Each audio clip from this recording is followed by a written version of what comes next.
Commissioners, we are live. All right, thank you. I'd like to call to order the Thursday, November 16th meeting of the Planning Commission. Chair Dennison, Here. Vice Chair Pevsner, absent. Commissioners Moran, Here. Simcock, Here. and you. Here. We do have a quorum. Great, thank you. I'll look for a motion to accept the agenda. Make a motion to accept the agenda as is. Second. All those in favor? Aye.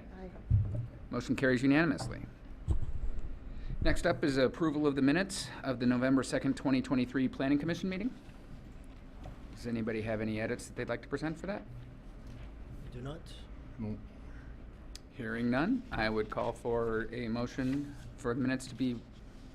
I'll make a motion to approve the minutes as presented. I second. All those in favor? Aye. Aye. All those opposed? Abstentions? I abstain. Oh, sorry.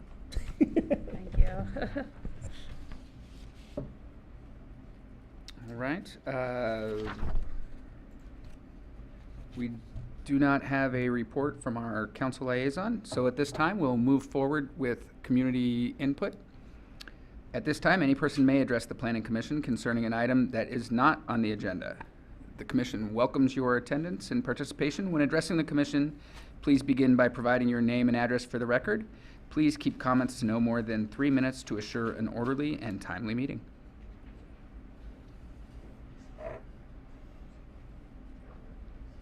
Good evening, Commissioners. I'm Bob Spears. I live at 80 West Grandview.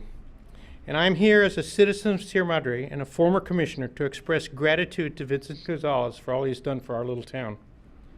I was first appointed to the Planning Commission in 2005, and during my 16-year tenure, I worked with several directors of the Sierra Madre Planning Department. I can easily say that no one else has come close to providing the knowledgeable, professional, and inspiring service that Vincent has given to this city. As a simple citizen on the Planning Commission, I was always impressed and grateful for Vincent's calm and careful demeanor.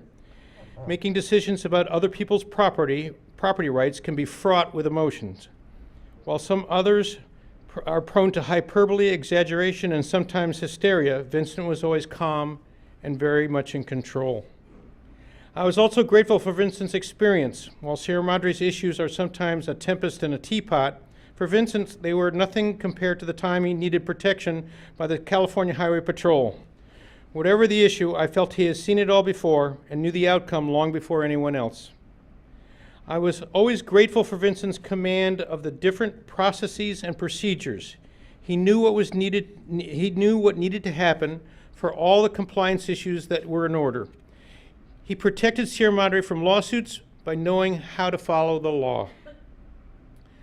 I'm also very grateful for Vincent's command and commitment to technology. The Planning Department now uses a myriad of wonderful tools to keep the public informed and to do the city's work efficiently.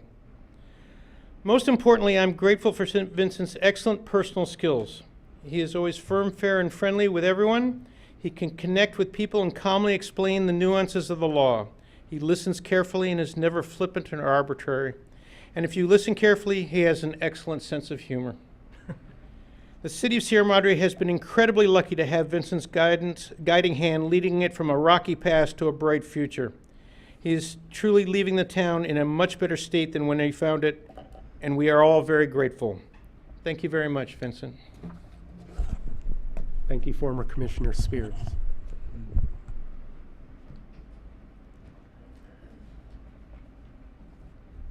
Hi, John Hutt, formerly of 232 West Sierra Madre Boulevard. I too am here to congratulate Vincent on this bittersweet day. I think it's fabulous that you're going to retire and hopefully have a lot of time for travel and fun, but it's a big loss to our community. You are an incredible asset and resource to this town. Your knowledge and experience is broad and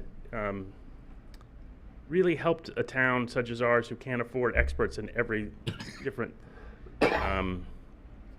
area.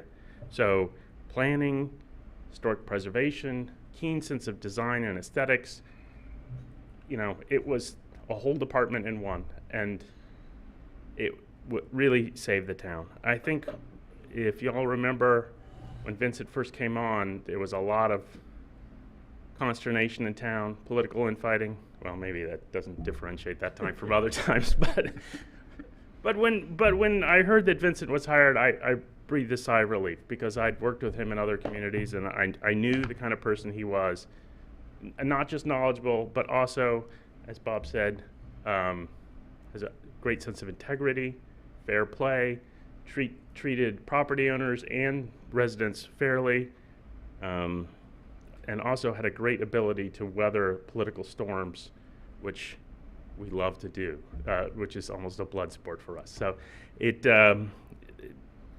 the kind of thing that most people, I don't think, could have handled, but you handled it well, and you handled it for longer than I think any of our prior. And so, I think to Claire and the rest of the staff and the commissioners, you guys have big shoes to fill, and I wish y'all well. And Vincent, I wish you well in your retirement.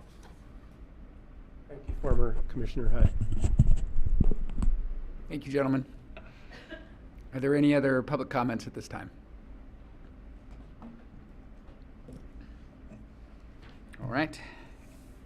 Hearing none, we will move to our first consent. Cancellation of both regular Planning Commission meetings on December 7th, 2023 and December 21st, 2023, as well as January 4th, 2024, respectively. Do we need to have discussion on this, or is it simply a? I think Said January 4th and not 24th. January 4th. if the board would like, if the commission would like, it's probably best if there's maybe a motion and a second to reflect the fact that these are going to be canceled in the minutes. Fantastic. Then I will look for a motion to cancel the regularly planned planning commissions on December 7th, December 21st, 2023, and January 4th, 2024. So moved. A second? All those in favor? Aye. Motion carries unanimously. Next up, as we start our public hearings, we will do a disclosure of site visits and any ex parte contact. I visited the site at 327 Sierra Woods, and I had some tea and some almonds, but no ex parte contact, according to my understanding. I visited and had some lovely brie and crackers. It was very pleasant. I was there with him, so. I was there with him, and I was there with her. All right. I was familiar with the site, and so did not, unfortunately, avail myself of the almonds, tea, or brie. But I felt like I should disclose that I took some hospitality, but all right. First public hearing is nomination for local historic cultural landmark status to designate the residential property located at 327 Sierra Wood Drive as the Edgar W. Camp House. Do we have a presentation from staff? Senior Planner Josh Wolf will be giving the presentation. Thank you. Good evening, Commissioners. Tonight, the Planning Commission will be reviewing the historic designation for 327 Sierra Woods Drive, nominated as the Edgar W. Camp House. The property is located near the end of the cul-de-sac, extending north of West Grandview Avenue between Sunnyside and Grove. The lot is currently about half an acre in size at 20,500 square feet. As part of tract number 9881, the residence was originally located on a 3.22 acre parcel, which stretched down to Grandview Avenue. And around the 1960s, land was further subdivided and developed with single-family homes. The lot is a residential low density in the single-family zone, and the structure was built in 1904. The designation is found on two criteria, the first being on a historic basis, that the property is associated with the productive life of Edgar W. Camp, who served as director for Sierra Madre Water Company. He also appears as a member of the first Sierra Madre Board of Trustees who played a part in adopting the city's first ordinances, and as a member of the Sierra Madre Development Association, where he had a hand in creating legislation for street work, crime prevention, zoning, and beautification. Second criteria on the architectural basis is that the residence is a custom craftsman home designed specifically for Edgar W. Camp by Charles Sumner Green and Henry Mather Green, famously known by their architectural practice as Green and Green Architects. The residence was built during the period of significance for craftsman-style homes and during the height of the arts and crafts movement. The home, built in 1904, represents the early work of Green and Green Architects and reflects their renowned bungalow craftsman style. Pictured on the slide are architects Green and Green, along with some original blueprints of the home. The bottom left is a typical detail of a wall section, and on the left, on the right is an elevation of the south and a floor plan of the building. You can see that it is primarily not angular, it is linear and has an angular pop out for the dining room.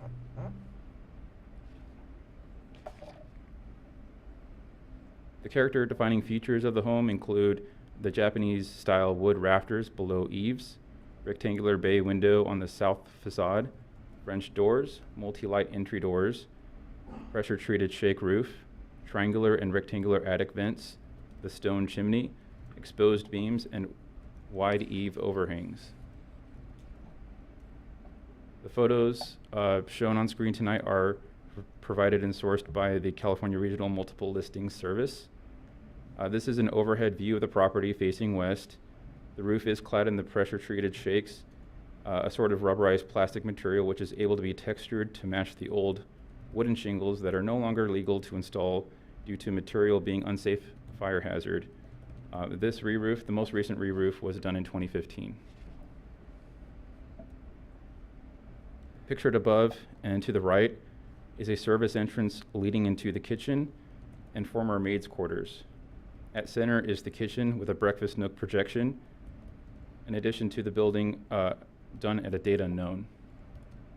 Below, the end of the footpath leads to a wide patio and formal entrance.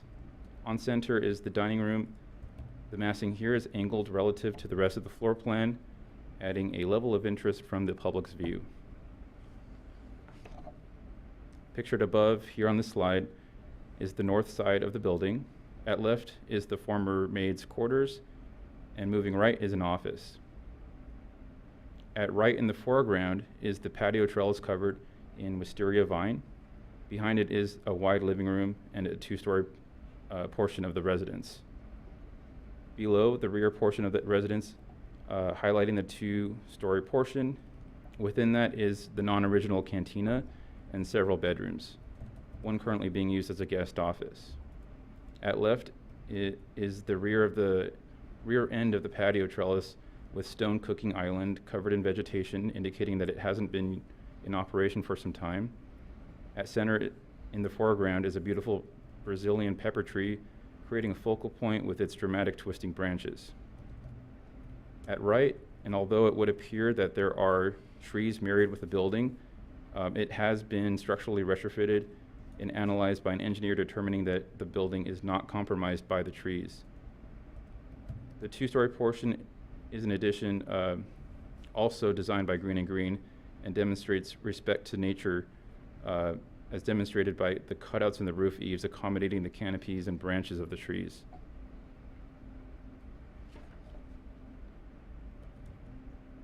The grand fireplace and chimney incorporate natural rock material. The natural boulders project into the interior shown on the top right of slide and serve as an inglenook seat.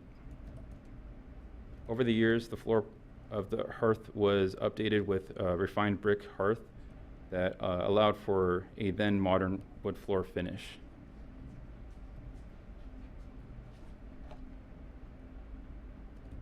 And even though interiors are not within the purview of historic preservation, I'd like to highlight them since it isn't every day that the city gets the opportunity to review a Green and Green design.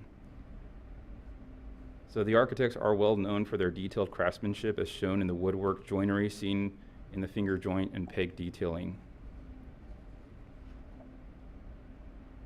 Batten wood board is used extensively on the interior of the two-story portion of the building where some of it is exposed and highlighted in stain and wash, and other parts are painted to bring light into the spaces. The original hardware systems are also retained throughout the residence. Although not pictured, there are multiple lines of speaking tubes installed throughout that are still functional to communicate by voice from one room to another without the use of electricity.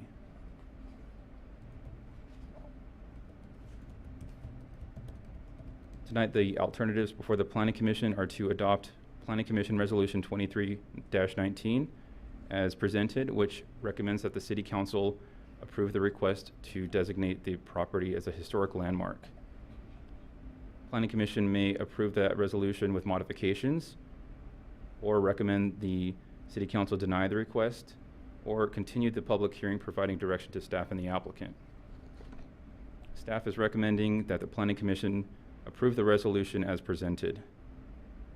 And I also want to mention that it is the intent of the applicant to prepare a Mills Act contract should this be designated. This concludes my presentation. The owner is here tonight for questions, and so is the historian. Thank you. Do they have a separate presentation, or they're just here for questions? Would you like to introduce yourself? Yes, I don't have a presentation. Okay, no, that's fine. Why don't you come up to the podium, please? Okay. I do not have a presentation. Did you want to just introduce yourself? Oh, sure, yeah.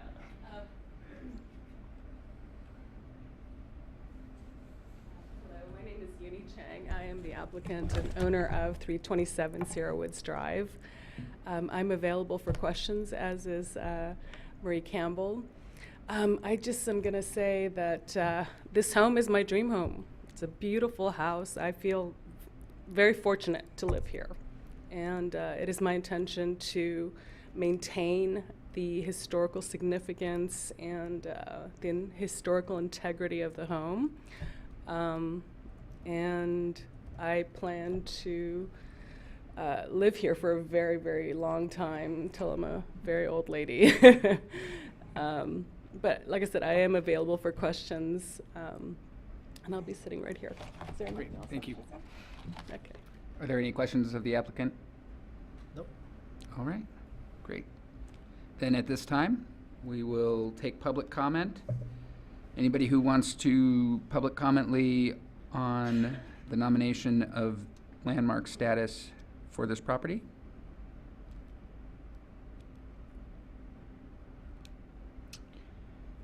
Hearing none, we'll bring it back to the commission for deliberation. Anybody want to start? I'll start. I think it meets a lot of reasons to be a historical landmark in Sierra Madre. I'm almost surprised it already isn't. You know, being a 1904 green and green, I think it's great that you're applying for this. I hope we do everything we can in the world to save it. It's a piece of history. So that's about it for me. Go. No, thank you for allowing us to tour as well. So that was a great chance to see some really good architecture. So thank you.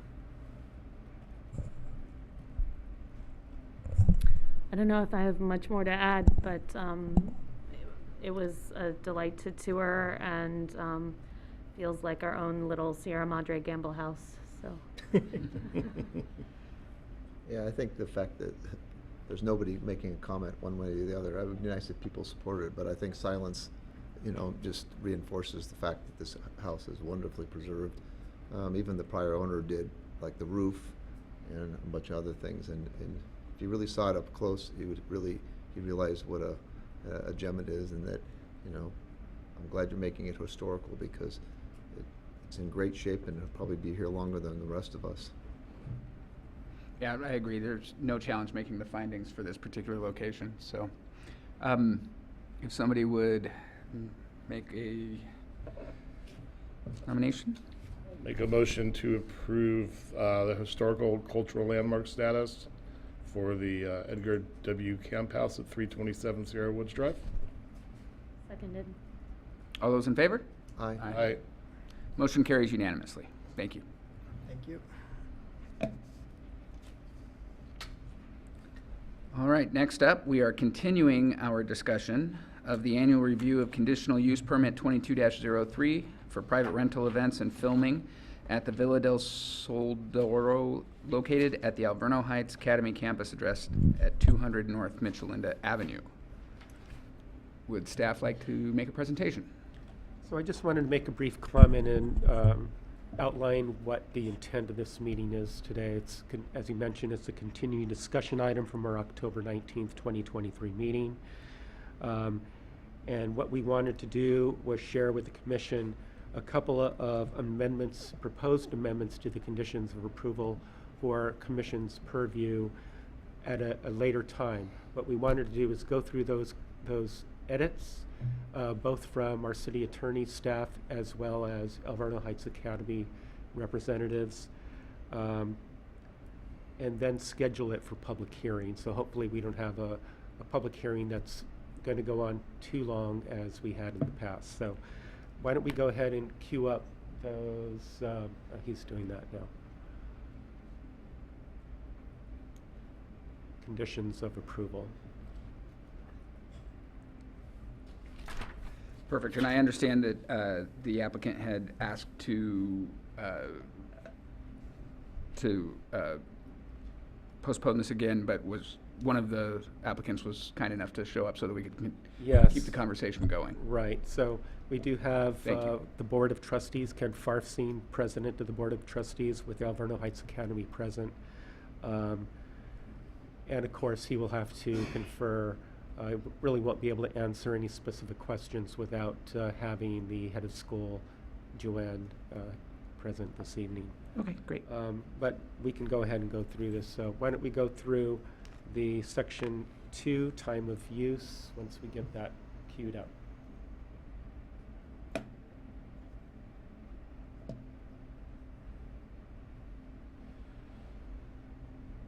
So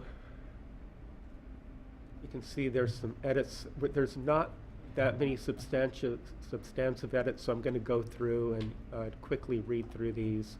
So this is regarding the time of use of a special event, and specifically Friday or Saturday rental events shall begin no earlier than 8 a.m. And we're adding inclusive of any activities required to prepare for the rental event and end no later than 9:30 p.m., inclusive of music. All vehicles, except those of the event monitor and property owner representatives, shall exit the campus by 10 p.m.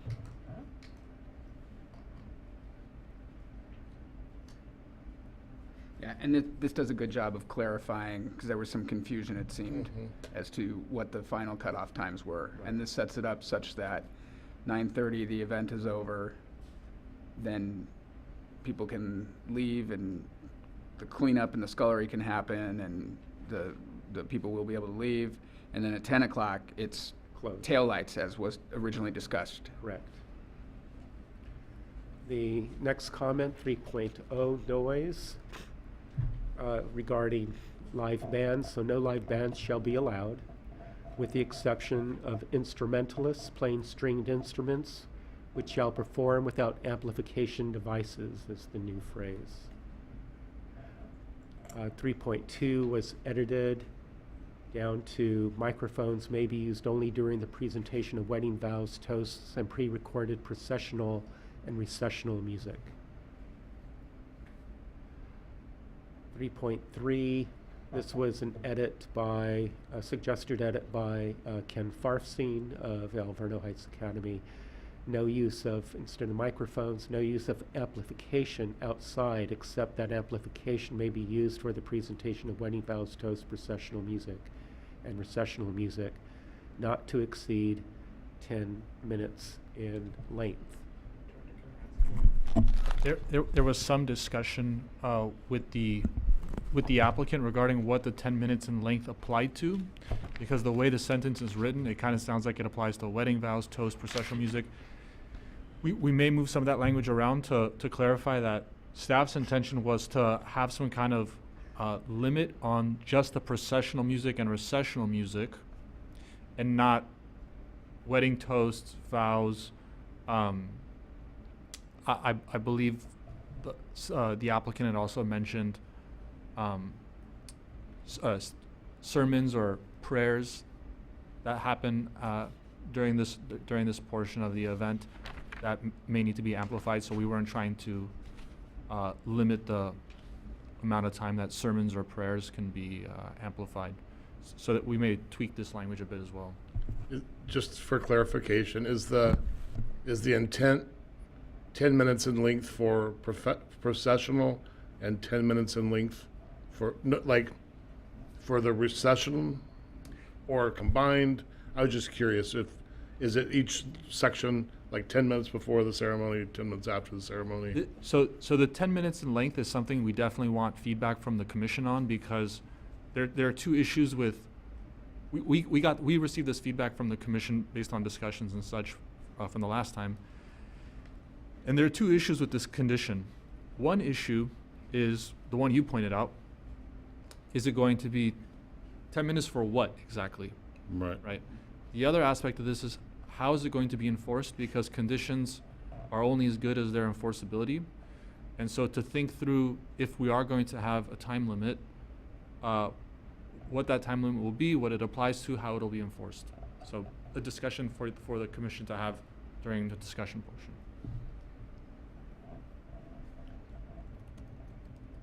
So let's move on. 3.7. All events shall be monitored for noise levels from 4 different points as illustrated in Exhibit 2, which is the sound metering locations at the perimeter of the site or the campus, with the first noise reading recorded within 1 hour of the start of the rental event, and the last noise reading recorded within 1 hour of the end of the rental event. Recorded noise readings shall not exceed 70 dBA at any such time as measured from the Alverno campus property line. Should Chapter 9.32 of the Sierra Madre Municipal Code be amended in such way as to create noise standards for schools or institutional uses, added language is all rental events shall not exceed the lower of 70 dBA or the amended noise standards. That's in reference to the noise ordinance that's still under consideration by City Council. And the 70 dBA is lower than the proposed noise ordinance? Yes. Well, it's the same. Sorry, it's the Same. same. Okay. Go ahead. Continue on, scrolling down. So alcohol 4.0. 4.2, alcohol shall not be served the last hour of the event and in no case past 9 p.m. Pretty standard, but it clarified. 5.5, all guests, staff, and vendors are subject to entering and exiting requirements of Exhibit 1, the traffic and parking management plan, which highlights points of entry and exit. The traffic and parking management plan is designated to maximize impacts or minimize impacts to the neighbors by alternating event entering and exiting per the plan. The traffic and parking management plan shall be included as a component of the contracts with the vendors and the event monitor. And new language, guests will be instructed to quietly and slowly exit via the Michelenda Avenue exit. And catering trucks shall use the Michelenda Avenue entrance and exit at all times.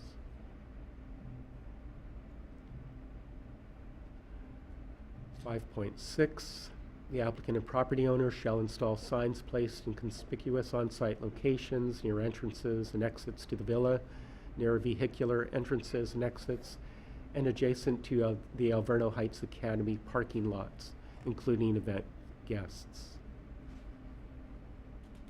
So we just wanted to clarify that one point.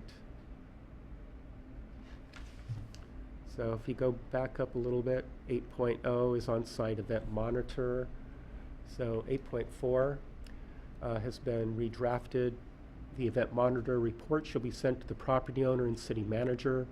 Alverno Heights School's website shall contain the event monitor reports and a link to the event monitor reports.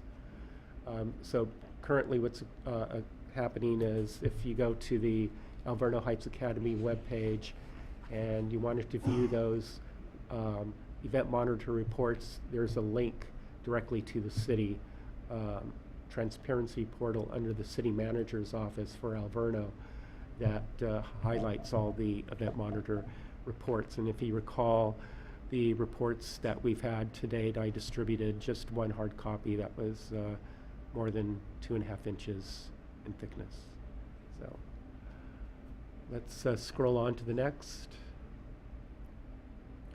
Just a small edit to 3.0 of religious events conditions. Religious events shall be restricted to 100 guests maximum.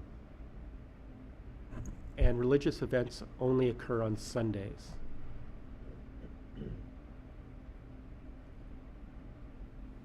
And that should be it. Did I misinterpret the last edit? It looks to be adding a typo.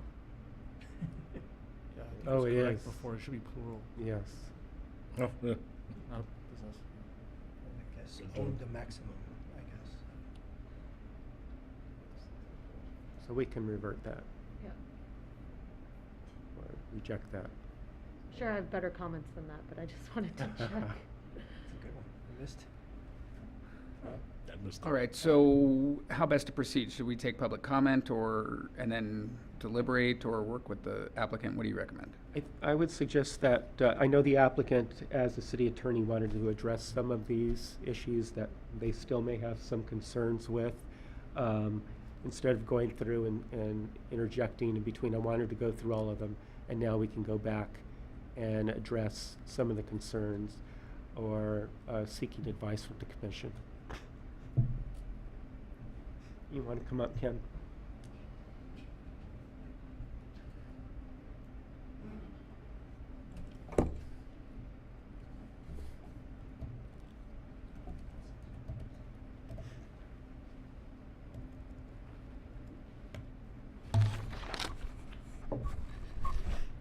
Honorable Chair Dennison, Commissioners, and staff, Alverna was under the impression at the commission meeting of October 19th that the CUP for the villa was continued to the regular meeting of December 7th. Unfortunately, the AHA administrative staff cannot attend tonight's meeting since they had prior long-standing schedule conflicts, including preparing for our annual Grandparents' Day celebration mass and breakfast, which will be held tomorrow morning. I'll do my best to answer your questions, but the commission may have operational questions that are best answered by the Alverno staff. Now, we appreciate the city manager, the police chief, and city staff suggestion that the school employ off-duty police officers for the event monitors. We received information this past Friday from the city in order to brief our Board of Trustees at their Monday, November 13th meeting. The board was supportive and replied back with a list of questions and requirements, and we requested that the city review and respond to these. The major question is whether the off-duty officers can supply liability, vehicle, and workman's compensation insurance. The city attorney and the planning manager contacted me yesterday to indicate that off-duty officers cannot supply insurance and request that the school consider providing insurance coverage. Alverno's in the process of requesting coverage limitations and a quote on costs for coverage from our insurance carrier, Philadelphia Insurance Company. This afternoon, Philadelphia emailed a questionnaire that Alverno will need to return with assistance from the city. It could very well be the wrong questionnaire when I shared it with the city attorney before the meeting. But we'll take a look at that, make sure we get the proper application. They sent us one for security, and the city attorney rightfully pointed out that we're really talking about monitoring. But I'm sure you understand in a litigious world we live in that the school must have insurance coverage. Now, we believe there's some confusion at the October 19th meeting over the monitoring report, which gets to the credibility of Securitas, who's the event monitor. There are two event monitoring report formats which are completed by the event monitor. Both of the reports are posted on the city and the school's website. The first form was developed by the city. The second form is a digital format developed by Securitas. This form is more detailed than the city form and includes sound readings, pictures of the sound readings, and other notations. It's our understanding that there were two events that the Securitas form noted the officers did not note that the officers had been called. In order to provide accurate reports, we would recommend that only one form be used, perhaps as a combination of the best of each form. Now, condition 5.1 requires a two-step process if there's an alleged violation of the terms of the permit. The first step is for the director to meet with Alverno to determine if a violation exists. Alverno is then to be given sufficient time to propose and implement a corrective action plan. If Alverno fails to implement the corrective action plan, then the matter is moved on to the Planning Commission. This process was established in part due to the complexity of the conditional use permit, as well as a recognition that the permit, especially in its first year, is a work in progress. Although there are discrepancies between the two reporting formats and the formats create confusion, this can easily be corrected by relying on one report format. And we really request time to accomplish this, working with city staff. Now, in good faith, Alverno has already begun implementing the Planning Commission's recommendations from your October meeting for additional sound readings. Now, I did want to point out there were, I can't comment substantially on some of these conditions we would, when you set the public hearing, Joanne Harabedian and Andrea Bertolini, who's our facility manager, may want to comment on some of those, in particular the 10-minute restriction on the recessional and processional. I did want to point out in condition 5.61, if you could put it on the screen there, it's in traffic.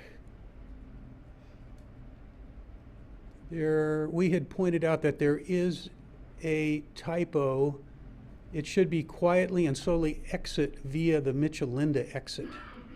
You should take Highland out. There is not a Highland at Michelinda exit.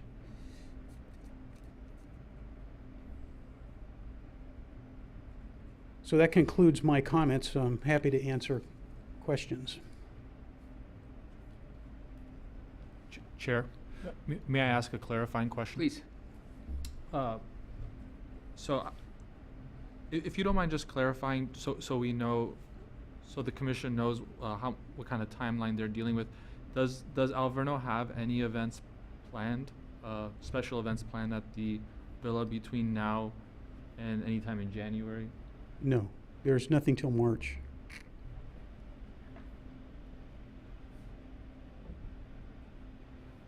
Okay. Great. Are there questions for Mr. Parsing?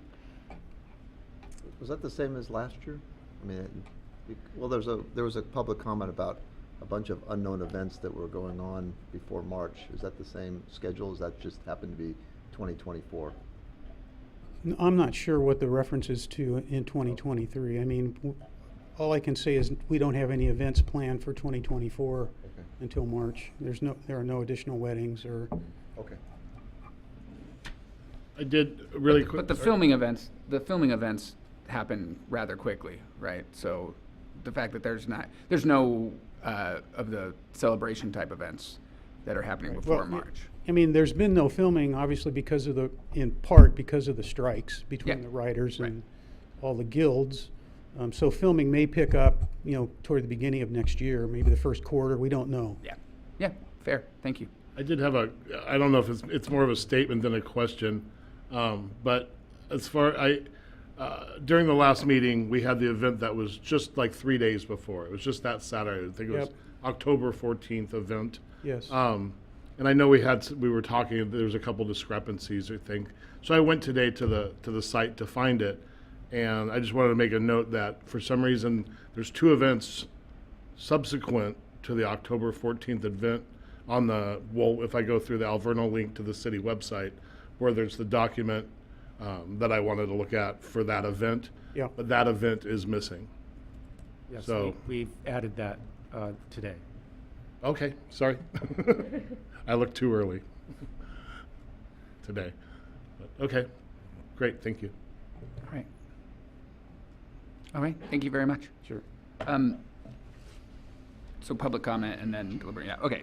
So at this time, we will have public comment on the annual review of the conditional use permit 22-03.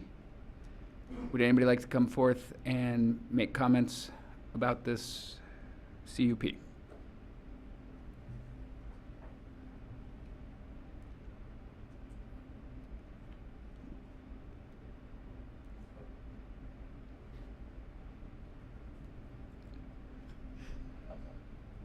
Hi, Keith Stevens, West Grandview Avenue.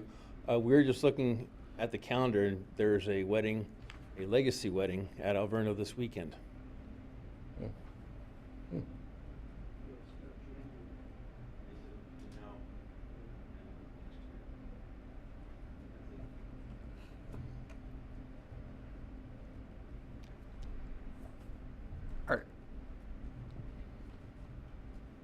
Maybe we weren't clear in the question we asked. Are there any events between today and March? You have to go to the calendar, we'll take a look.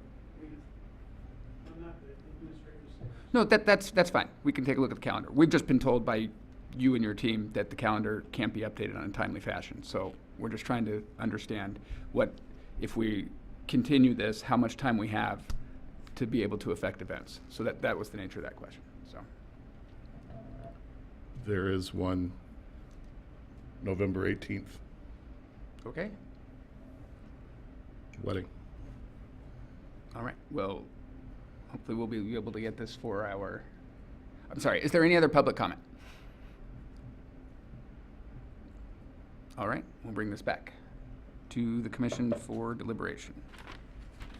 I think I would recommend that we first go through the document with the comments that are in there and see if we have any changes or edits to it, and then we can revert to some of the overarching themes to touch back on. Does that work for everybody? It does. Okay, so, Planner Wolf, if you would bring that up.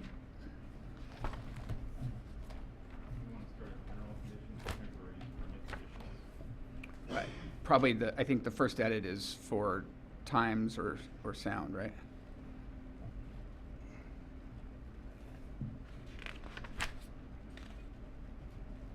.0 time of use. Yeah, so I guess I had a question about this because it comes up a bit later. What are we defining as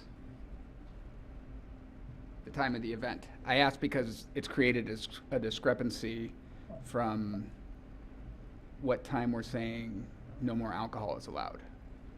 Is 9:30 the end of the event and 9:30 to 10 is the cleanup and leaving?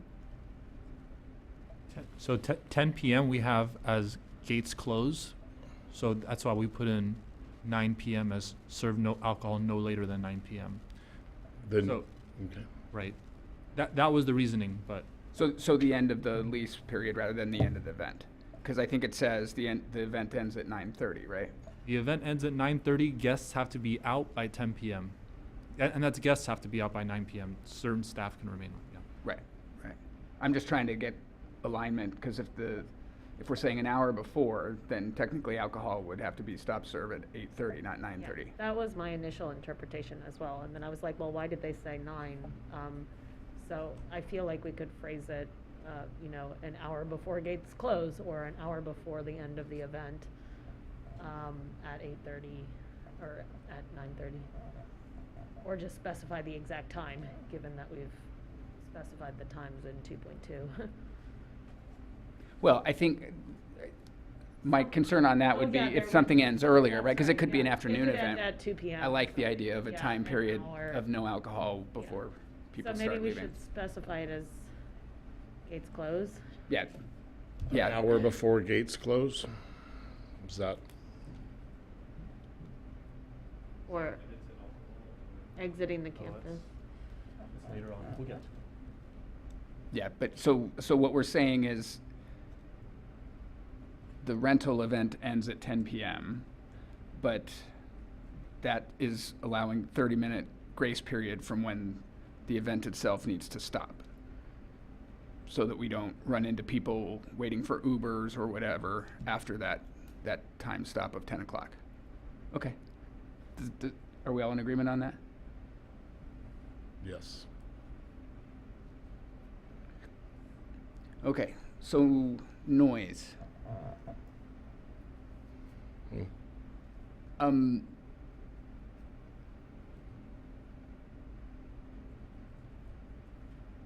I'm guessing there's not a lot of pre-recorded processional music that is played over a microphone.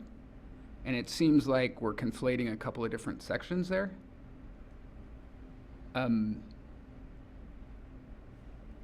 Amplification. I would leave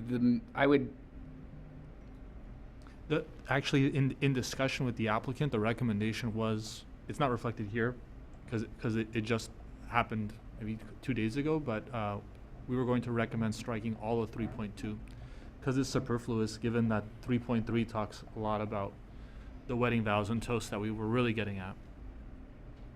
Yeah, yes. Sure. I agree. I would agree with that. Yeah, just confusing to have 3.2.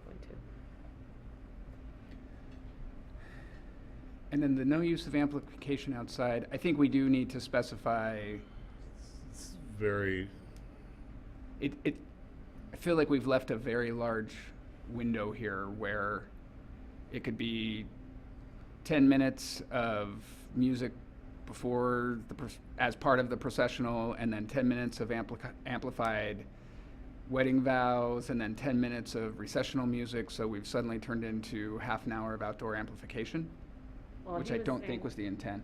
He was saying they didn't even intend to limit by the language, the length of the wedding vows or toasts, was my understanding. Right, and if there's no music associated with those, I think that's probably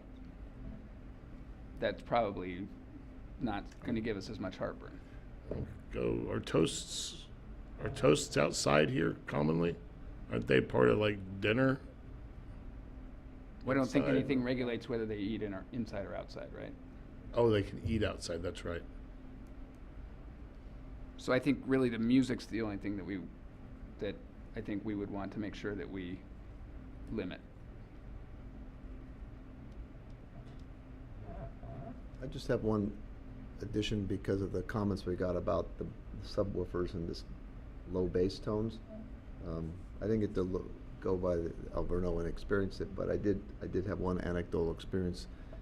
A friend who lives in San Clemente, a church that used to leave their doors open with heavy bass, and he's across the street, and the church has since vacated, but it was a constant problem because the doors were open. So, and they had really good sound dampening because it was a concrete building.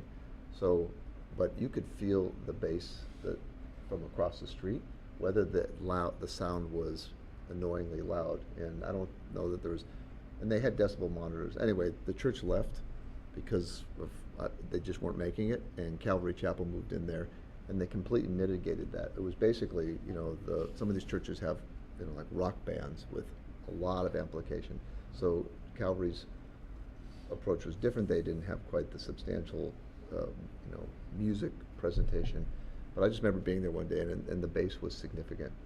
So I don't know about the sound dampening in terms of the windows, because that talks about double pane windows and all that kind of stuff. But I think a lot could be done to mitigate the vibration from some subwoofers or some kind of amplification that the DJs use, and if there's a way to specify that so that they don't hook that up, like if they come with subwoofer, that kind. And I don't know, it's going to be a test after if they try some way around Right. it. But I'm sure DJs can amplify and not bring whatever they're using to make this. Right. I have a bunch of things to add to that type of Yeah. same thing, wouldn't we? I think it's just a little bit down there. They still get the amplification. 3.7. They just don't, have this. Well, yeah, let's try to get one done before we move Yeah. on to the other. Yeah, So, Oh, yeah, so 3.3, I feel like would be clear if there was a period after recessional music, and then you said music again, not to exceed 10 minutes in length or something. Right there. But I guess. not to exceed 10 minutes each in length. Yeah, that yeah. It's 40 minutes. that's Is that too many? I don't know. that I've feels been like to a lot of lot weddings. percent. But I mean, toasts seem like they're 10 minutes. No, but I Yeah, wasn't saying. I'm not concerned about the toast as much because there's people talking. Right. It's the music, right? Processional music. But processional music is subjective to the people who are having the wedding. 10 And minutes? so if their processional music is bass laden, which it absolutely could be, Well, that's true. I mean, Right. people's taste in music is all over the map, and we're not trying to regulate. Right. No, I get that. But I think it could be 10 minutes long. It's only 3 songs. Are they starting the procession at Pasadena and walking in? I don't know. mean, I'm just thinking of the last wedding I went to. Maybe there's like dogs and kids and I don't know, my kids could definitely take 10 minutes to walk like 5 feet. I know, it's so hard to quantify for Right. something like this. Right. I think that at the worst, this is 40 minutes long, and I think that's like the tip of the iceberg compared to the rest of the wedding. I don't live there, but from what I hear, it's the Yeah. next 3.5 hours. That's more of the problem, so. That's fair.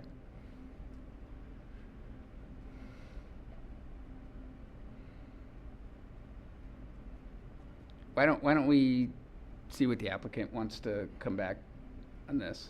Yeah, I mean, we should make We it, can always tailor it from there. We don't have to accept what they say, but obviously they can give us some input on what their normal a normal, wedding would be. just average normal wedding. Yep. Be able to not, you know. Yeah. Okay. So then, Did we want to include a period after recessional music as Commissioner Morant suggested? And then and then start music not to exceed 10 minutes in length? yeah. I think that's Yeah, good. because then the sum of the processional and recessional would be 10 minutes. Which which- instinctually feels more in line to me, but. Yeah, and I feel like the applicant could always That's come back and probably- say, we want, 20 minutes of, Or 15, Yeah. maybe we combine them and call it 15. I don't know. doesn't. They can come back and They make a can recommendation. combine. Yeah, that's, 10 seems like maybe the minimum, because I feel like 10 minutes seems minimal to me. Okay. So 3.7. I had some recommendations for this. I do too. So. Please feel free to start. I have a couple questions. I did drive by the last 2 Saturdays. Unfortunately, I had something to do, so I drove by around 6:30. Both times must have been during dinner because it was quiet. I'm not saying it's always quiet. That was when I could make it over there for a few minutes. I had my sound decibel meter in hand. Both times it was, 45, 46. Of course, that's how life works. But I do see that I may have a chance to go over there on Saturday. So my question is for this and for Chapter 932 of our municipal code. I'm not sure where the 70 dBA came from. Since I couldn't witness it myself, I recreated it with my neighbor and turned my stereo up. I have a pretty loud stereo in my house. Went to his front door, and you'd be amazed what 70 dBA is. It was very loud. I don't know where 70 dBA comes into our code. I did search our neighboring cities. I looked at Arcadia, Monrovia, Pasadena. Altadena uses the county of Los Angeles.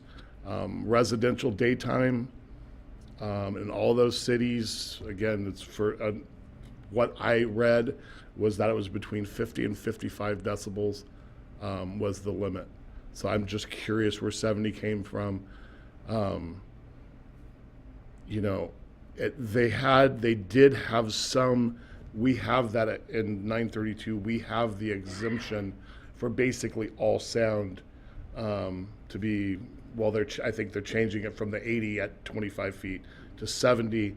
Some of these did have exemptions, but it was always specified that it was not for amplified music. Even the leaf blowers that we all hate and hear, you're listening to a leaf blower, but it's kind of a white noise, pink noise. It's just kind of a noise. It's like a noise like a car driving by. It's not, it's not doing that. You can't listen to words, things like that. So I'm not sure where this came from. I think I'm not even honestly sure if that would be, asking the city council to look at that. Why we have 70 dBA. I'm not asking to restrict Alverno more than the rest of the city, but I think we might have it wrong or out of line with our neighboring cities.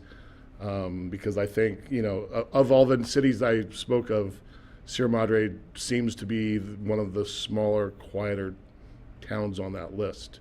And I think that maybe our ordinance should follow that. So the Planning Commission did have a recommendation to the City Council. We did review the noise ordinance, and the 70 dBA came through our consultant, CSDA.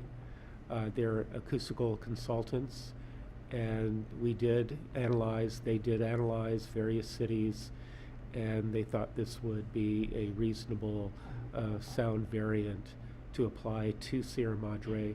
Planning Commission did make a recommendation to the City Council.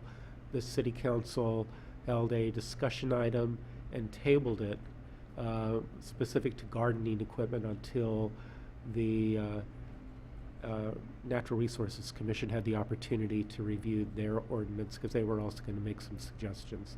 So eventually that'll come back to the City Council. Okay. That's how the 70 dBA was Okay. realized. And I do 100% agree. I just had 7 days of landscaping done at my house. There was chainsaws, there was all sorts of things. There's no way that they were at 55 decibels. So we do need exemptions, I think, for things like that. But which makes sense. I think. But I will say that if what you found in your cursory search, we were not informed at the Planning Commission at that time about exemptions for amplified music. We were Right. told that that the 70 dBA was the level. So if that's a nuance that was missed in that conversation, that might be worth bringing forward. No, but I feel like you were saying that these other cities' ordinances specified, this number of dBA with, A lot. except for. Some of them had accept, some of them actually didn't. I think that's also a little poorly written, because they'd have construction that's 70, but that's almost unenforceable. We can't enforce 50 dBA during the day. The car driving by is literally 52, 55, that sort of thing. But some did, and if they did allow a reason, it disallowed things like amplified music. So just a thought that we might look further into. Because I do notice that a lot of these reports we're getting from Alverno, where we have these sound meter readings and everything, I don't think I've ever seen anything over 65. I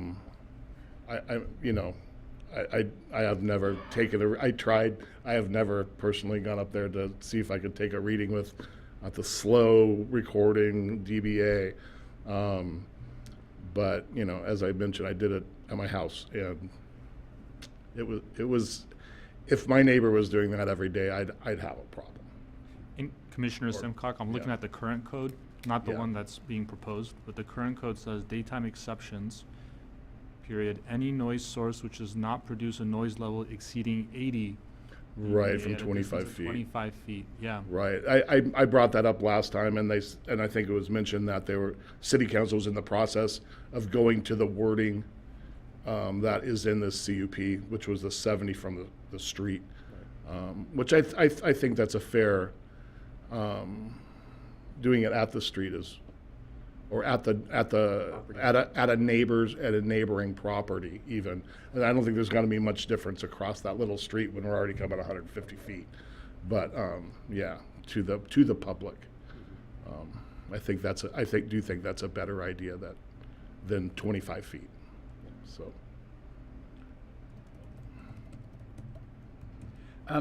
But that's something that, I mean, we tried to dodge working on that at all, because it's not really our purview. It needs expert testimony, and so that might just be some feedback that if we can get the expert to comment on the amplification of music versus non-amplified, that might help the City Council when they revisit that. But did you have more points for this? No, that was really all at least in 3.7. Yeah. So one of the things, did anybody else have comments on 3.7 they wanted to make? One of the challenges that I had with this is it doesn't seem like, I mean, we've seen those reports. There's like 1, 2, 3 different readings. There's no specification of how frequently they should be taken. And I think that there was a real opportunity missed for Alverno to show that it got quiet afterwards because there were no readings taken afterwards. So I think that adding some language that specified how frequently these readings are taken and inclusive of them being taken after the close of the event would be more helpful.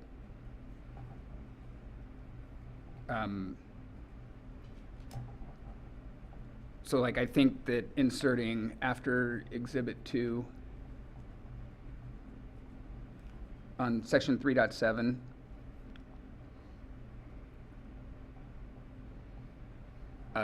I would propose putting hourly in there. I think a reading at least once an hour during the event is kind of the minimum. And then, let's see here. With the first noise being recorded within 1 hour of the start of the rental event, noise reading recorded. I would think about adding between 15 and 30 minutes after the end of the rental event. After 9:30 or after 10? Let's talk about it. I don't know. I mean, I think that the music has to shut off at 9:30, so I think that feel like- 9:45, Yeah. between 9:45 and 10, taking a reading then is a good benchmark to end it with. Yeah, I just felt like before it was ambiguous when we were talking about the end of the event, whether it was 9:30 or 10, so.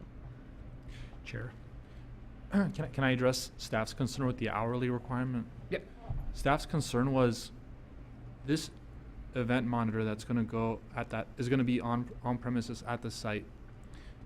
He has a lot of different things to do beside noise readings. So if his task was to take hourly noise readings at 4 different spots on that campus, that means pretty much all he'd be doing that day is walking around the campus taking noise readings because he has to stay there and take the noise reading and then wait a couple Well, you bring up a great idea. It sounds like what you're saying is that we should have continuous monitoring at those 4 points rather than having this done manually. And that is something that the applicant is actually looking into. Okay. Commissioner Moran, I don't know if you had forwarded, but I know I had forwarded your suggestion over to them, the software and hardware you were talking about at the last meeting. So Or that I is mean, even a phone would do it if you had the phone in the right location. so I know the applicant is looking into it. So this is something for the commission still to consider. It's a live issue regarding a fixed source of noise reading. But specifically with respect to the frequency, I just wanted the commission to consider that if this event monitor is actually going to go and do things other than noise readings and maybe go on to this, if he needs to go on to the property, to the event itself and talk to somebody, say, hey, your noise is too loud, or have some kind of conversation with them about something, or check to see whether they're complying with other conditions. Right. This hourly requirement might be an obstacle. Yeah, that's fine. I think that it sounds like it's a live conversation. I think that the best case is that there's continual monitoring going on because that can alert the monitor as to the problem real time instead of being reactive about it, right? So I think that's certainly the best case. And if we can't get to something like that, maybe it takes 2 monitors to do this. We can figure out the solution based on what technology is presented, I think. Right, and if we have, I think the other thing, if we have the same conditions, we have the same building, if we have the DJ in the same place, if we have everything that's relatively the same every time, I would think there's going to end up being a correlation between those 4 numbers. Over time, we're going to see 1's usually the loudest, 2's usually the second loudest. I would imagine, just because it's a set building, and then, again, if we have the speakers pointed the same way and everything, we're probably going to have a loud spot, and I think that's where we're going to want to look. I don't know if we have enough data for that. That would be somebody else's to look at that, maybe our sound expert, but that might take a lot of the footwork out of it. Just a thought. I see what you're saying. So there is also the potential of doing continuous monitoring for like a few events and then just seeing where the loud spot is, and then you might Something like not that. Or if we do need it continuous for monitoring, every- that takes all the footwork out of it, because that's a big block. Yeah. I don't know if they're walking, but I mean, probably take 15 minutes just to walk that thing. And that's 25% of their job. So I understand the hourly problem. Okay, so I think we'll put a pin in that one until we hear back from the applicant on what they're recommending about continuous monitoring on that. Right. Great idea.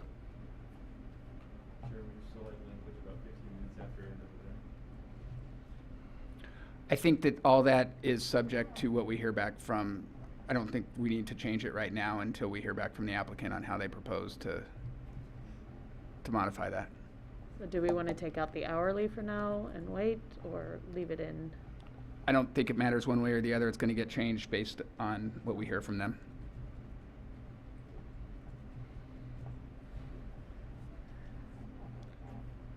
And so then I think the next spot is section 4.2, where we said that alcohol will not be served the last hour of the event, but we haven't really defined the last hour of the event as being at 10 o'clock at the latest or when the party stops.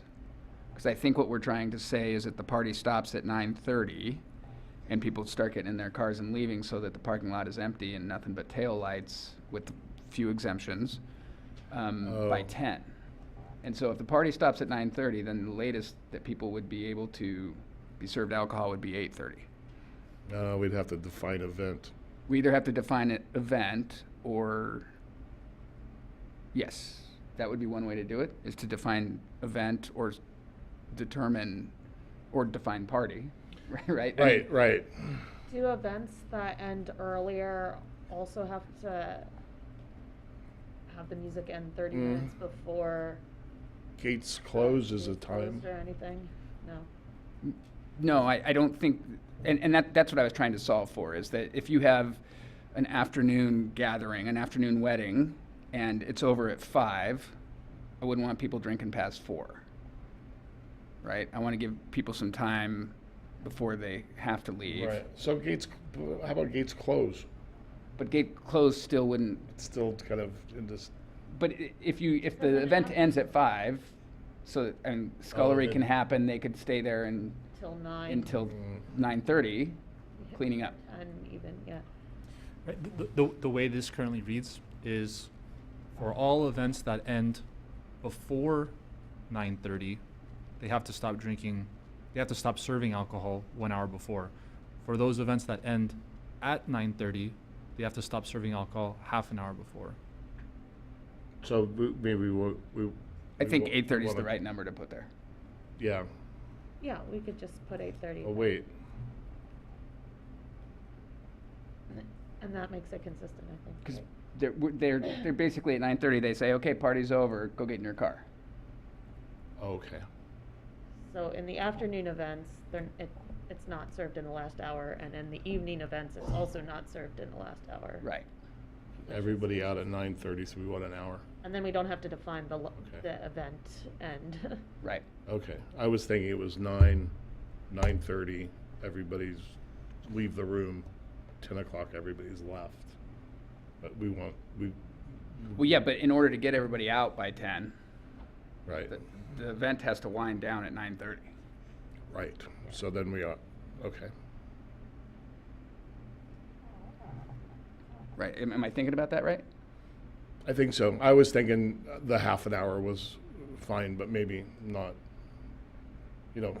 Bar closes at 9. Everybody has their last drink in the last half an hour, then leaves. Yeah, but if they're not, I guess if they stop serving at 9, you could carry around that drink until 9:30 and then go hop in your car. I know that could happen no matter what. Right. We're not saying we're collecting the alcohol, they're Right. just saying not serving. Right. I think I was more worried about sound and getting people out than I was policing the event.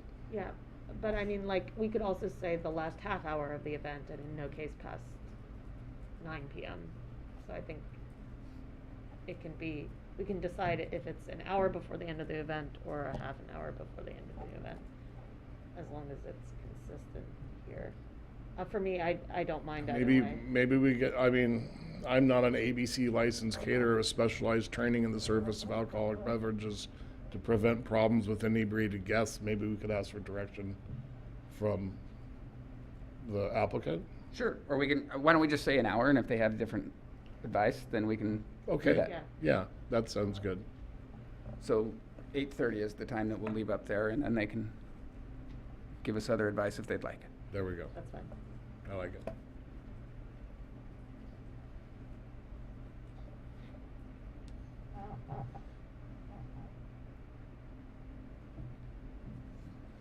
And then I guess the next change is 5.7. Sorry, 5.5.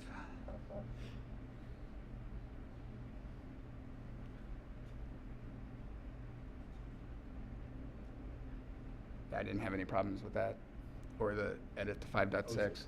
Okay.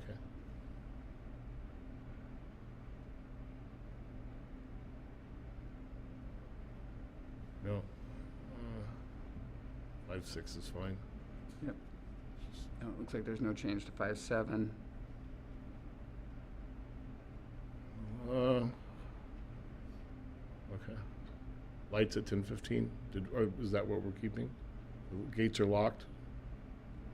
We have lights at 10:15. To clarify, there will still be a few people, like that After need to the clean gates are up locked. after. Yeah, the gates don't actually. Everyone has to exit at 10. Guests have to exit at 10, so there won't be guests there, but Alverno staff will be there. Okay. Yeah, Okay. until 11, I think, is when gates close.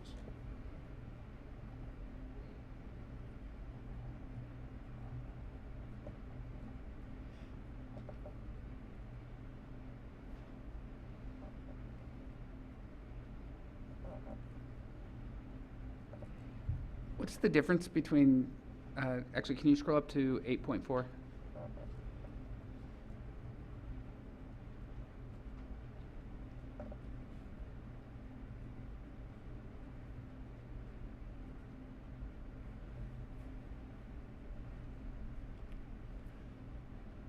I would love to, in 8.4, ensure we are clear on whose responsibility is to ensure the event monitor reports are true and accurate.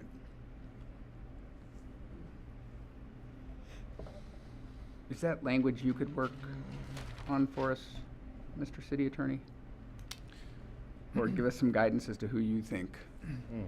I think if the event monitor is the one that's going to be preparing the report, it has to be the event monitor that has to attest to its accuracy. And they're going to be judged based on that accuracy. And our city manager is authorized to relieve that person of their duties if they're not providing accurate reports. So, Okay. are you suggesting including language in there that says, "And the event monitor shall attest to the accuracy of the report," something of that nature? Something to that nature, but I mean, I think as we've seen, we're going to have the reports and we're going to be able to find where there's discrepancies pretty clearly.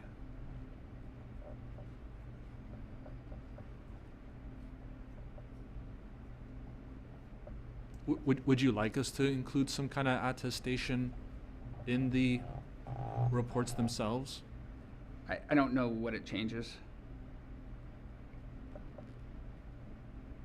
I mean, workshopping ideas, we could include, you know, a consequence or something if reports are found to be inadequate or inaccurate. But I'm not sure what that consequence would. Yeah, I mean, I think that we're seeing that consequence right now, Yeah. right? We're revisiting the CUP, so it's certainly there's alignment between the applicant and the security firm to provide Get it right. clear and accurate reports. So I don't. I believe the event monitor, the application that the event monitor is using, they do have to attest that they've read these conditions of approval and that the information they're providing is true and accurate, and with signature line already. And there is, all of these rules are included in the contract, right? Yeah, as an exhibit. Yeah, okay. Another idea, I mean, a yearly random audit or something, but it doesn't have to be an official audit. I mean, as you said, you can drive up, one of us can drive up with a noise Right. monitor or something. But I don't think that needs to be put in here. But if we're worried about accuracy, then someone attesting to their own accuracy isn't gonna help at all, but maybe an external, you know, the neighbors are reporting different things with their consultants, stuff like that. I don't think we need to go that far per se, but if we do have a fundamental worry that we're being lied to with these reports, then an auditor would set that right. Yeah, and I wasn't saying lying. I think that there's just a level of competency that was lacking in the reports that we saw. That's all I'm saying. Right. So. Right. I think, yeah, we should, I don't know if, like a subcommittee or something of us, but a year's a long time. Like, to wait till next, you know. Well, and I think I think that, you know, there is a policy in place that complaints get handled from the quarterly meetings that are had by the director first, and the director's always been good about pushing up to us if if it needs to be more serious. Regarding the event monitors, the applicant did touch on it. The city had proposed using off-duty police officers as event monitors, and so we're in discussion with Alverno regarding that possibility. And if that doesn't work out, the city is going to ask Alverno to consider other options because of the complaints we received about Securitas, and the commission can talk about, you know, their opinions or observations about the reports if they'd like to include that in the record. Yeah. So I guess bringing this to a close, are there any more proposed edits? No, but I had a comment. It was up. It was 5, but it was the 5 before this. It was the 5 in the earlier. The general. Sorry, yeah, in this one. Sorry. Okay. Wasn't it there? Gosh darn it. Let me find this. While you're thinking, I think I might be the wrong one.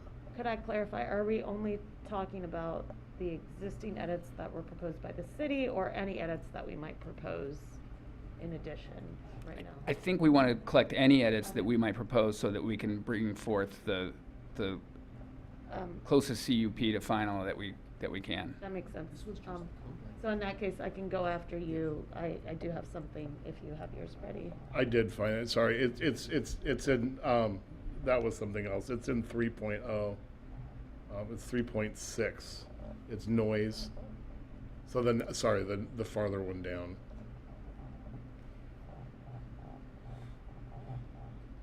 So it mentions that sound dampening measures shall be provided to mitigate event noise, including, talking, cheering, singing. Additional artificial sound barriers will be provided to dampen noise when windows or the doors of the villa are open. Such measures will be implemented pursuant to a mutually agreeable timetable between the applicant, property owner, and the city. Thank you for bringing this back up. I haven't heard of any sound dampening measures to date.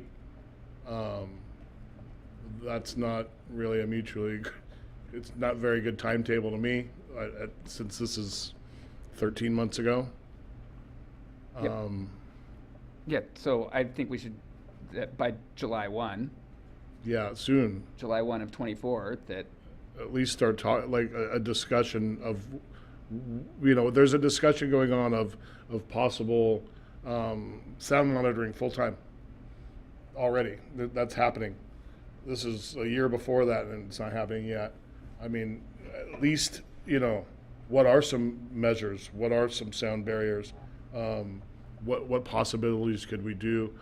It's going to be tough because that's an old building and those are single pane windows and those transmit sound really good. They work some if they're closed, but not like a new modern structure. So depending on what level music we allow at the street, I think we should start looking at this. So figure out a timetable. So what does that translate to you? What are you recommending that we edit here? Are you recommending that we put a certain date in by which they have completed it? I mean, this doesn't seem to work, so I guess so. I mean, or at least A timetable shall be provided by Yeah. Timetable could say that it's going to be done in the next 18 months. So are you Right. okay if in the next 6 months they say No. it's going to take 18 months? I don't know how long it's gonna take. No, that's I what's feel like already now we happening, don't even yeah. have them telling us how long it's gonna take. Right. So that's why I'm saying we should Yeah. put a definitive stake in the sand that the measure should be implemented by July 1st. And if they come back and say that's not enough time, then they can tell us how long they need. Right. That could work. The, I think the only July's even consideration I think here is 7 and a when half this months was away. when this was drafted. I'm not sure what the discussion was because this language wasn't touched. I think it was a carryover from the prior CUP, but it says a mutually agreeable timetable between applicant and property owner and the city. So is it going to be a staff determination, I guess, or are you asking for this to come back to Planning Commission for review? I think that they can work with staff on it because we'll hear about it at the annual meeting if it's not working. But to your point, if this is a carryover from the last one, then it's been 12 years that nothing's been done on sound dampening measures. So I would say that after 12 years, we could probably expect some action.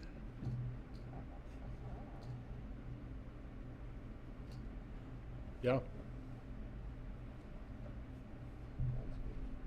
Is it okay, appropriate to comment on that? Sure. Okay. The school was under the assumption that if we close the windows and then basically put up barriers on the inside, that would take care of the noise issue. The commission did have a discussion about the doors being open, and that was a situation where we have certain fire exiting. So when the event starts on the inside, all the windows are closed, and they put up additional barriers on the inside. We had to buy some additional air conditioning for the inside of the villa. So it's not as if nothing has been done, and we can certainly explore more noise mitigations and barriers, but I don't want you to get the impression that nothing has been done. No, thank you. I don't think that's accurate. And Okay. yeah. I and guess, something, you know, yeah, something's been done. Thank you for letting us know. Yeah. I hadn't been informed. So in that case, do we remove this if we don't want additional things to be done, or do we Well, want additional things to be it done? doesn't sound like what's been done has been sufficient because we continue to receive those complaints. So I think that we should put, and I appreciate the efforts that have been made, but it sounds like we might need to do more efforts. And so if we don't, this is our chance to do something before next year.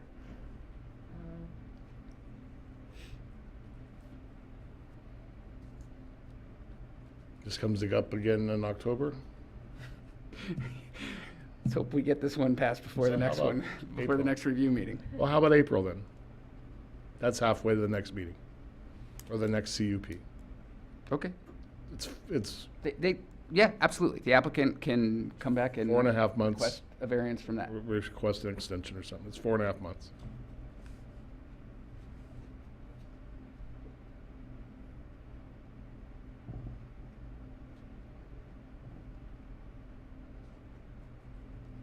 So, did you have other edits you wanted to I look at? did, this would be something in addition, I don't think it's in here currently, but I think we brought up the point, and some of the neighbors brought up the point, of, using police calls as a proxy for whether, there were significant problems, and I think having some, complaint portal or place where we're consistently logging complaints, that's potentially doesn't involve calling the police, I think would be helpful.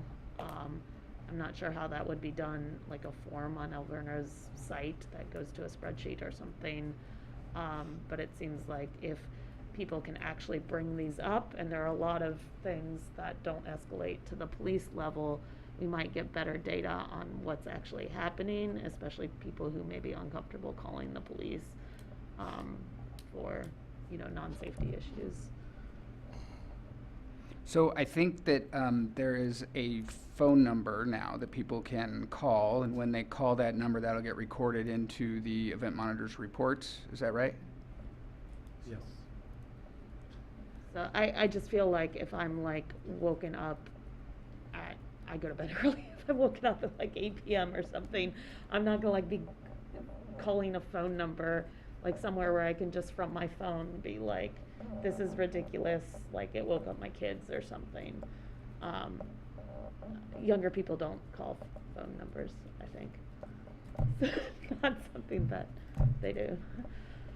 Do you have some language that you would like to suggest? A web complaint portal shall be provided by the applicant or something like that, and accessible from their website, and by the city as well.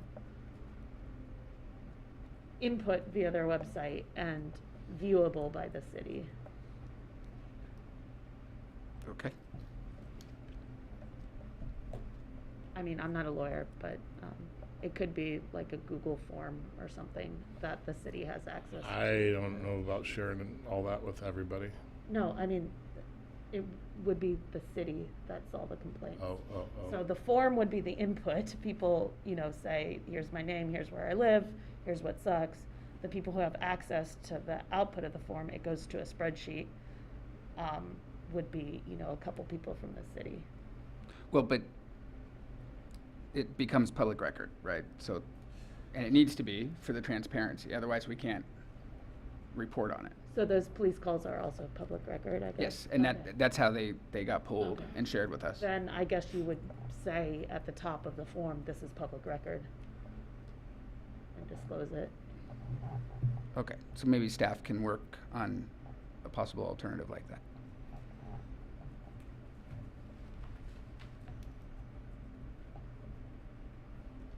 Any other proposed edits to the CUP?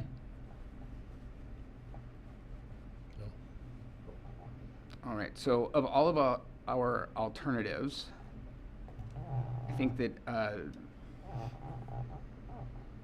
one of them is because these were just technically discussions, and so I think that it sounds like we have enough that we would like to conduct an actual annual review of it and propose changes to the CUP. So we'll need to make that recommendation, because this is just we don't have to have a motion for that, right? Because this is just but we should have a motion. We will have a motion for that.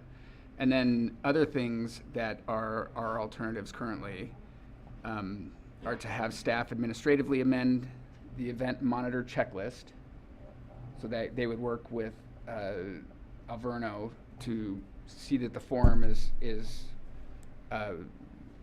more reflective of, now that we have a year's worth of doing it, what should be on the form. I think that's probably something we want to do. Another alternative is to move for a vote of no confidence in Securitas and ask that the city manager appoint a new security company to administer the event monitoring for special events at the villa. It sounds like, I think if we do that, then we're putting the city manager in a bit of a time crunch, because he would have to do that pretty quickly to find somebody. It certainly wouldn't be able to be done by Saturday, which is when the next event is. So I don't know. I think that we might want to keep that one until our next meeting and see if they can figure out the insurance nuances. We can always revisit that one. I also wonder if you say you don't have confidence in Securitas, you could go with, another firm that's just as bad as well, so. Yeah, I guess I would, just from a logistical standpoint, if there's Yeah. an event Saturday, I don't want to make Yeah. it an untenable situation for the city manager to have to Right. Figure that out. in 24 hours. So I guess I think we're looking to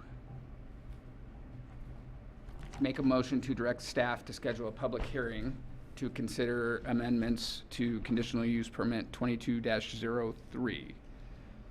Do I have that right, Mr. City Attorney? Yeah. So motioned. Seconded? All right. All those in favor? Aye. Aye. Aye. Oppose? Oh, actually carries unanimously. And then I think that if staff would administratively amend the event monitor checklist, that would probably be for the best.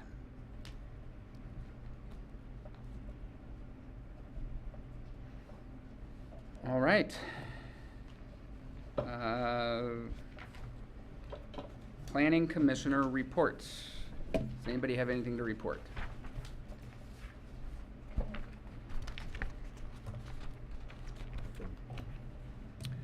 Well, I, for one, would like to join in welcoming the director to his well-deserved retirement.